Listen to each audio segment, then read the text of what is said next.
Dans les ruelles sinueuses de Cordoue, au Xe siècle, vivait un homme dont les innovations allaient transformer la médecine pour les siècles à venir.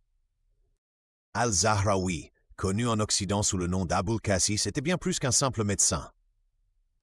Dans son atelier illuminé par la lumière des bougies, il passait des heures à concevoir et perfectionner des instruments chirurgicaux révolutionnaires.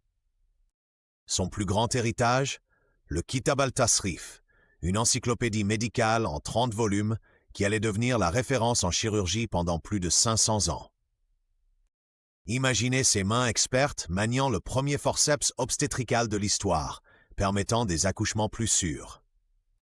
Ou encore le scalpel qu'il a redessiné, devenu l'ancêtre de nos instruments modernes.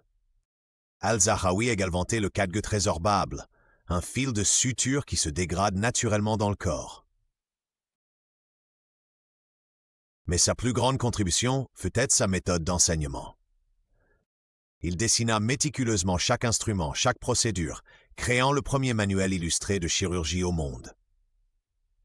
Ces illustrations précises permettaient aux futurs chirurgiens de comprendre exactement comment procéder. Dans son hôpital de Cordoue, il formait la prochaine génération de médecins, insistant sur l'importance de l'observation clinique et de la pratique. Ses techniques de cautérisation, ses méthodes pour traiter les fractures et ses innovations en dentisterie sont encore étudiées aujourd'hui. 1000 ans plus tard, l'héritage d'Al-Zahraoui continue d'influencer la médecine moderne. Chaque fois qu'un chirurgien utilise des forceps ou pratique une suture, il perpétue les innovations de ce pionnier visionnaire de Cordoue.